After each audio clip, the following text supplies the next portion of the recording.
Hello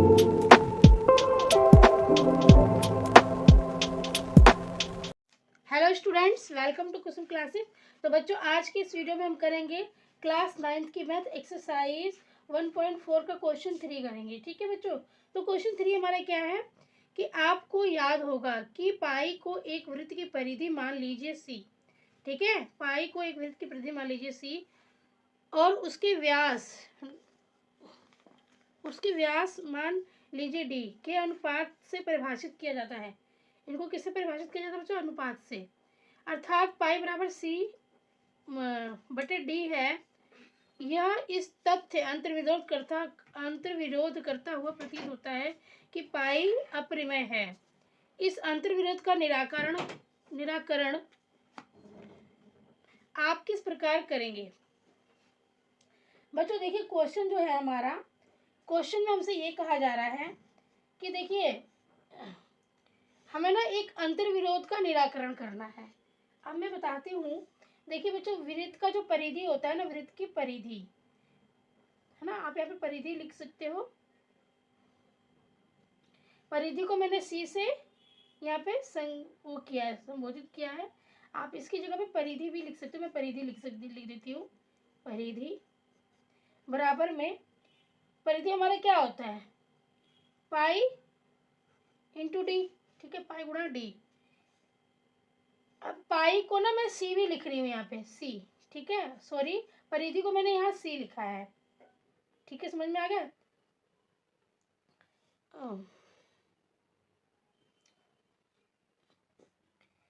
अब देखिए बच्चों, अब हमें यहाँ ये पाई है ना हमारा, तो हम इसको तो यहीं रहने देंगे। डी को हम इधर लेकर आएंगे। तो देखिए, ये हमारा सी है बटे में ये हमारा डी हो जाएगा। डी का मतलब क्या होता है? डायनामीटर, मतलब कि व्यास। डी हमारा व्यास के लिए यूज हो रहा है बच्चों। बराबर में पाई हम यहीं रहने देंगे। तो पाई बराबर हमारा कितना हो गया? सी बटे में डी। ठीक है, तो पाई बराबर में सी बटे डी हो गया। सी बटे डी हो गया बच्चों, ऐसे हो जाएगा, सी बटे में डी। तो पाई का मान कितना हो रहा है? सी बटे डी। अब बच्चों, सी बटे डी मतलब क्या है? ये कि पी बटे क्यू के रूप में है। अब पी बटे क्यू के रूप में है, तो ये हमारा क्या है? ये हमारा एक परिमेय संख्या है। और पाई हमारा क्या होता है? एक अपरिमेय संख्या होता है ना। ये तो हमारा परिमेय हो गया और ये हमारा अपरिमेय हो गया।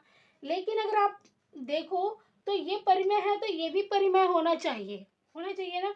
जब ये परिमेय है तो ये भी परिमेय होना चाहिए, क्योंकि यहाँ पर ये बराबर है। तो इसी अंतर्विरोध का हमें इसमें निराकरण करना है बच्चों। और किस प्रकार करना है, यही हमें बताना है। ठीक है, इस क्वेश्चन में कि ये परिमेय है तो ये क्यों नहीं परिमेय है, ये क्यों अपरिमेय है। ठीक है, इसी का हमें निराकरण करना है। तो चलिए हम समझते हैं। देखो बच्चों, मान लीजिए ये हमारा एक वृत्त है और ये व्यास हो गया। ठीक है, ये क्या हो गया? हमारा व्यास हो गया और ये हमारा वृत्त है। अगर हम इसके परिधि निकालेंगे ना, ये परिधि हम जिस पॉइंट से शुरू करते हैं उसी पॉइंट पे दोबारा आके रुक जाते हैं। अगर हम इसकी परिधि निकालते तो परिधि इसकी क्या होगी? हमेशा लगभग में आएगा। ठीक है, मतलब कि पॉइंट में आएगा, कुछ ना कुछ हमारा पॉइंट में आएगा। तो बच्चों, पॉइंट में जब आता है ना, तो वो हमारा क्या होता है? एक अपरिमेय होता है। पॉइंट में जो हमारा नंबर आता है, जो संख्या आती है, वो हमारी क्या होती है? अपरिमेय होती है बच्चों। ठीक है, चाहे आप व्यास को व्यास को मापोगे। आप चाहे स्केल से मापो, चाहे मापने वाले किसी भी युक्ति से मापो, मतलब किसी भी यंत्र से मापो, चाहे फीते से, स्केल से, चाहे आप मापने वाला कोई सा भी यंत्र ले लो। इन दोनों में से ना किसी एक का माप जो होगा वो पॉइंट में आएगा, लगभग में आएगा।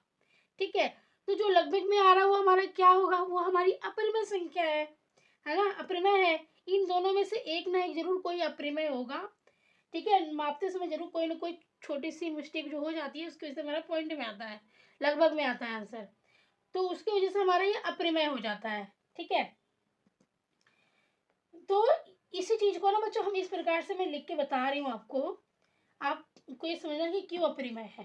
तो देखिए, हम यहाँ पे लिखेंगे कि यदि C या D को मापा जाता है, मापा जाए तो इसे लगभग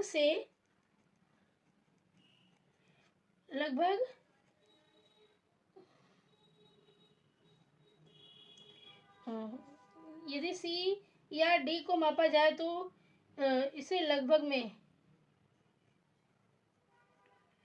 इसमें लगभग में परिमेय मान प्राप्त होता है। ठीक है बच्चों, लेकिन सी या डी में से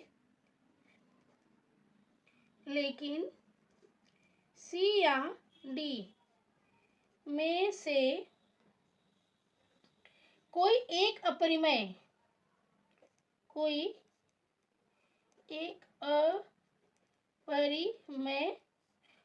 है। ठीक है बच्चों, इसीलिए पाई जो है एक अपरिमेय है। इसीलिए पाई अपरिमेय है। समझ में आ गया बच्चों मैंने क्या लिखा है? यदि सी या डी को मापा जाए तो इसमें लगभग में परिमेय मान प्राप्त होता है। ठीक है, लगभग में हमें कुछ जो संख्या प्राप्त हुई लगभग में प्राप्त होती है, और लगभग मतलब दशमलव में जो भी नंबर प्राप्त होता है वो परिमेय नहीं होता हमारा। ठीक है, वो हमारा क्या होता है, परिमेय नहीं होता है। लेकिन सी या डी में से कोई एक अपरिमेय होता है। ठीक है, कोई ना कोई एक अपरिमेय होता है, इसीलिए पाई हमारा क्या है, अपरिमेय है। तो जब पाई हमारा अपरिमेय है बच्चों, तो ये भी हमारा अपरिमेय होगा।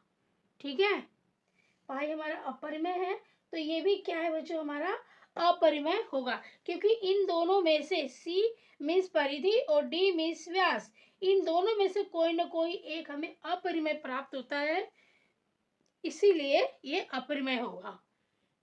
इतना समझ में आ गया आपको? तो इस प्रकार से इसको हम करेंगे। आज की वीडियो में सिर्फ इतना ही। उम्मीद करती हूँ आपको समझ में आया होगा। अगर नहीं समझ में आया होगा तो प्लीज़ वीडियो को 2-3 बार वॉच कीजिए, आपको ज़रूर समझ में आ जाएगा। और मेरी वीडियो कैसी लगती है बच्चों, प्लीज़ कमेंट बॉक्स के माध्यम से आप मुझ तक बता सकते हो, और कुछ कमियाँ हैं तो वो भी बता सकते हो। ठीक है, तो धन्यवाद बच्चों। अगर वीडियो अच्छी लगी प्लीज़ मेरी वीडियो को लाइक और सब्सक्राइब जरूर करें।